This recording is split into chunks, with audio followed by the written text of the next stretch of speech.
Never have enough time to play it all. You know everybody wants to walk in someone else's shoes. Everyone's forgot who they are. Such a grind. Hello, welcome back to the Otter Creek in Rio Grande. It's a beautiful December day, about 55 degrees here inside Otter Creek Workshop. And this weekend, my goal is to permify as much of this triangle as I can. I'm not too concerned about anything that's going to take place beyond this battery of turnouts there, but I do want to solidify with real track and just get all of this worked out to where I can nail it down and get it ready for the cork.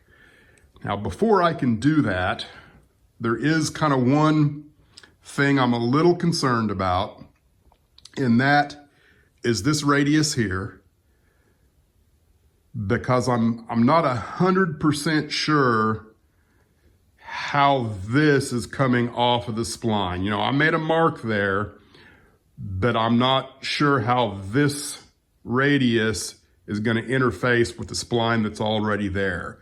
So as much as I don't want to, I'm going to go ahead and peel off what I've got on here and take this sheet of plywood and put it back on top of the L girders in there, just to make 100% sure that this is going to interface and this radius will work the way I think it should. Now, another thing I think I want to do, and I haven't fully thought it through yet, but I'm pretty sure I want to. I haven't made this splice permanent, and this splice over here going this way, I think I could address and make a little bit better. Neither of them are glued. This one does have screws in it, but it's not glued and screwed. I always glue one side and then screw the other. So I think, I'm not necessarily working backwards by taking this off and going back in there. I think both of these seams, I want to bevel a 45 opposing each other so that they overlap. I didn't get that good. They overlap in a way that helps suck them in tighter and closer together for a more efficient seam. So that's the goal for the weekend. It's actually the weekend before Christmas. So I doubt very seriously I'm going to get a whole video's worth of work done this weekend. So who knows how long it will be before the next segment. It might even be after the New Year. So we're just going to have to see how all this works out.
thought I'd punch in here and provide a little in-progress commentary. So I've got these two turnouts fixed to where they should be, and these two turnouts where they should be. I've also got the crossover where I want it. And one of the things that I'm kind of going back and forth on is this turnout here, which provides access to what I'm proposing be a less than a car load loading dock inside the Y. That's kind of been my thoughts all along on what would be in there. And I think that works fine.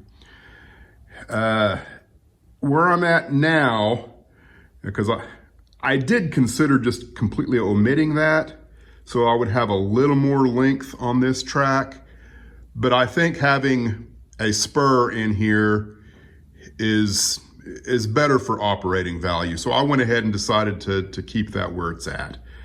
So the next kind of trick that I'm doing here is I need to add this chunk of track to here, which will then connect to the diverging route on this turnout. I need to add this little chunk of track on to this, which connects back to the Y so I can get it connected. And then this turnout up here is the one that goes off to the cattle pens. The diverging route goes to the cattle pens. And then the non-diverging route connects with this track that is the straight through route off of the number 8 regular turnout back here. And I think what I'm gonna do is I'm gonna go ahead and solder an entire piece of track onto this. And then I think the idea is to split the difference from the distance down to that end, maybe to the distance down on this end, so that I've got, you know, equal amounts of track, and or at the very least, a full train's length here. So that's kind of what I'm up against now.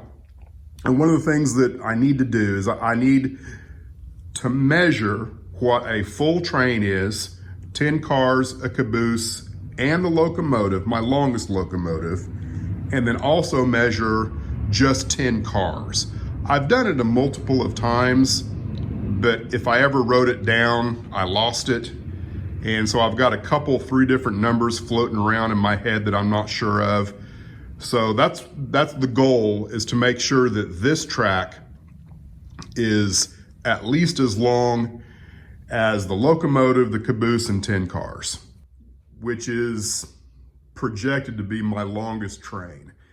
It will for sure be the longest train coming into Maroon Creek from Frying Pan, where, you know, you got to pull a 2% grade the entire way. It could grow here and be longer going further east. So that's the idea anyway.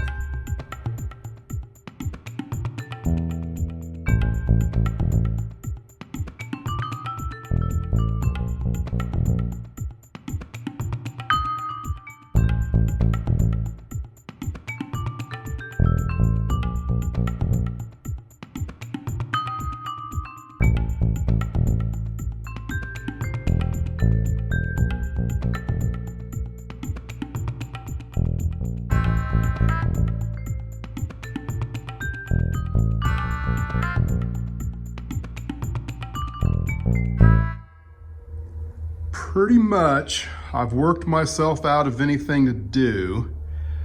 I've got all of the track from this way is connected. All the rail joiners are in. It's all working pretty much exactly like I thought it was going to. And now I'm just, you know, running over in my mind exactly what I need to do next. And so this piece of plywood back here is just, you know, a junk piece that I put up there for the sake of kind of figuring out distances and length of track. I think in order to go on any further, I need to go ahead and get the real piece of plywood that's going to be there. And again, I want this to follow the same shape that is my staging yard already. But I don't want it to be a full, in the staging yard, I think it's either 56 or 60 inches wide. It's, I don't want to extend it any further than what the track is. As a matter of fact, I'm thinking I'm going to cut away a lot of this plywood on either side of this just to make things a little more manageable and so that I can do something different with the scenery in here as well. All that's yet to be seen, but this weekend I'm through. I've been on this concrete now for the better part of 3 days, and we're just going to have to see what happens in the next segment.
Now, you might think that I have accomplished a lot of things since the last segment, but that's not entirely true.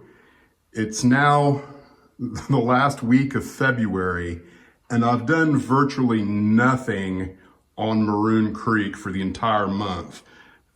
Really, I've been sick the entire month and haven't done much of anything other than, build the mock-up of the stamp mill.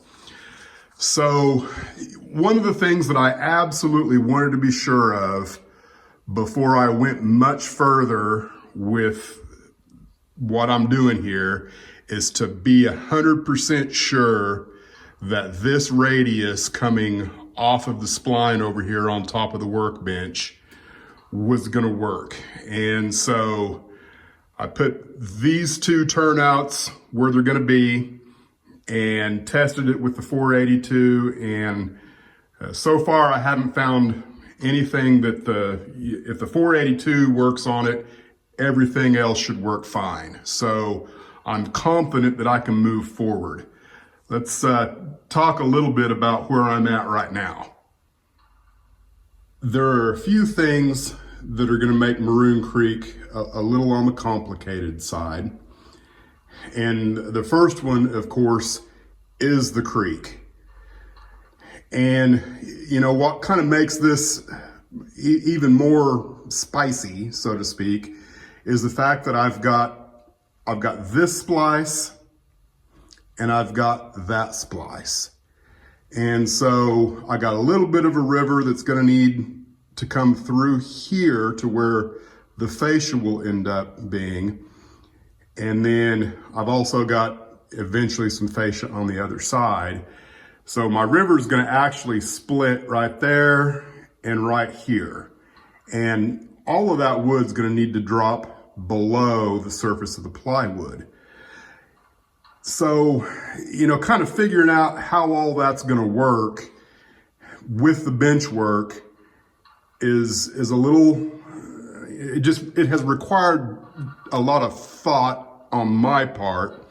And then the other thing that is kind of, I guess, self-induced complication is the fact that I want all of the wiring to be attached so that my standard joist going across here, I don't want it to be connected to the plywood on the bottom side.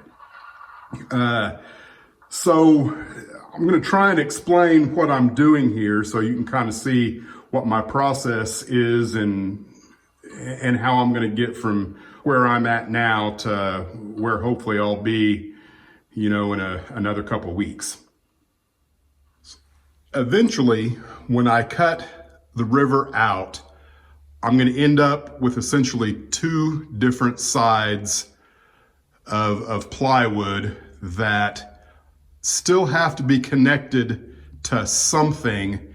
And I got to do it in a way that it doesn't mess up the track work that I've already kind of got figured out, because I've already done some cutting and figuring out the length of track in there. So I don't want to have to redo that. I probably should have waited until after I did this, but it's on again, off again. What do I do now? What makes the most sense? And so again, it's all a process. Let's take a look at the underneath side. One of the things that needs to take place is that when I separate the plywood for the river, I've got to be able to go back onto the same splicer that is already there. That's going to keep everything aligned. So I've added 4 more screws here because the river's right here somewhere. And so this chunk of plywood is going to get connected here, and eventually there will be another probably 4 screws right in here somewhere. So that's going to help keep all that aligned. And so I mentioned that I did not want the cross joists to be touching the plywood, and it's kind of hard to explain. But if you've watched my channel long enough, you kind of have an idea of what I'm talking about here. What I'm going to do is I've already got these, they're solid on there, connected here on the L girder. Once I take this plywood off to cut the river out, I'm going to mark on the inside, and then this section of the joist I'm going to drop down here so that it's a continuous joist going across at the same level as the L girder there. Then, once I get the plywood cut, I can figure out exactly in here where the road bed runs, and I can put another piece of wood on top of what's now in between, in between here that I've dropped down. I can put a smaller chunk, like a 4-inch chunk, on top and fasten it, and then I can wire around it. It's kind of hard to understand if you don't know what I'm talking about. Let me show you the staging yard and you can kind of see what I'm talking about.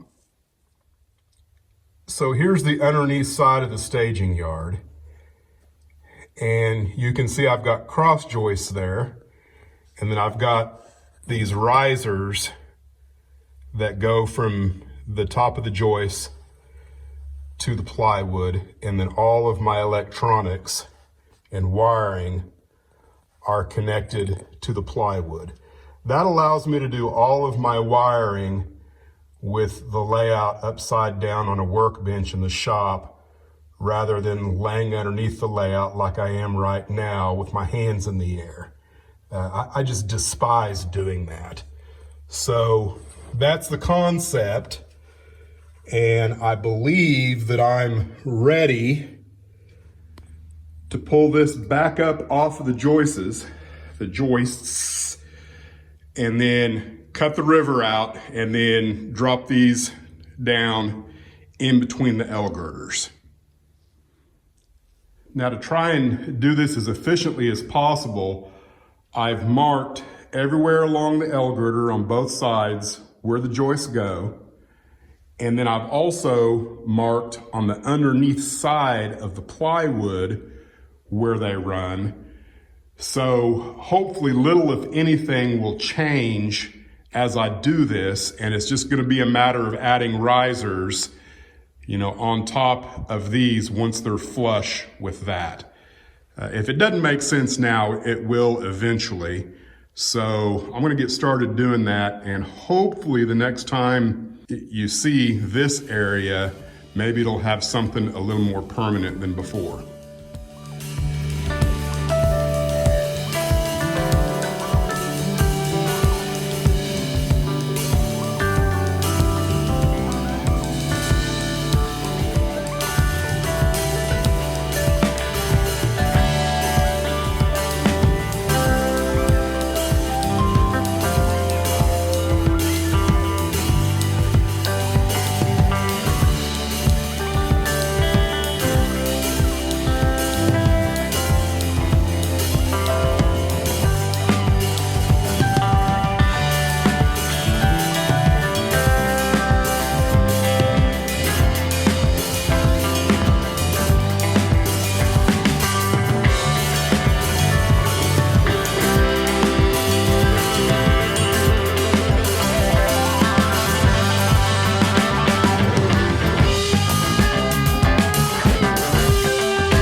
Phase one of redressing the benchwork is complete, and I've left this riser or joist and the one down on this end, I've left them just like they were. They're going to help make sure that everything gets put back in its place. And of course, all of these are hopefully exactly where they were before. The only difference is that they're now in between the L girders. Now, if it wasn't clear before, here's what's going to happen down on this end. So if I need to extend the bench work out further, I can still make use of it as an L girder. I can put this on top here and then come in with something like this and, make it this way if I need to.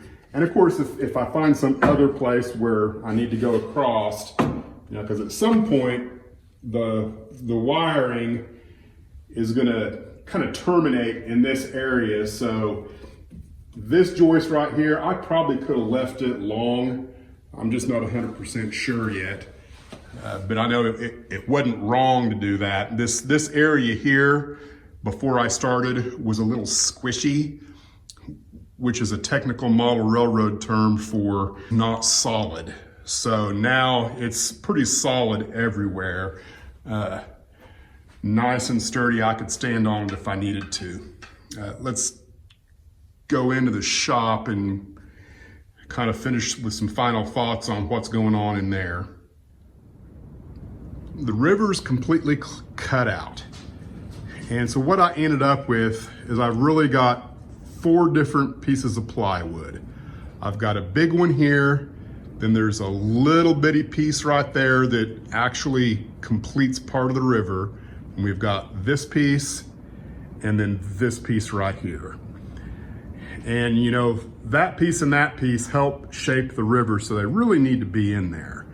So the strategy moving forward is knowing exactly where my track is. You can kind of see this line here. That's where the track is. And I'm going to figure out exactly, like this line right here, that's where a riser is going to be. There'll be a riser here, and you can see that riser should be directly on top of the joist there. And then I'll have another riser here. And then I'm not entirely sure, but I think I'm going to end up with maybe 3 risers across the top there. So, you know, eventually that's going to have to disappear, and this is going to have to disappear unless I want just a 1/2 inch deep river, and I don't. I want it to be, you know, I don't know, maybe as much as 3 inches. We're just going to have to see what I think looks good. But I think the next step is to put just this portion, this large portion here, on the benchwork and figure out exactly how to cut these risers. So I guess that'll be phase 2. And it's it's been a long weekend. I'm ready to quit because I'm still gonna have to do a lot of thinking about this. I think I will benefit by not doing anything more this weekend, except maybe coming out here and looking at it and doing some more thinking between now and next Saturday. So thanks for watching Otter Creek and Rio Grande, and we will see you soon on another Model Railroad update.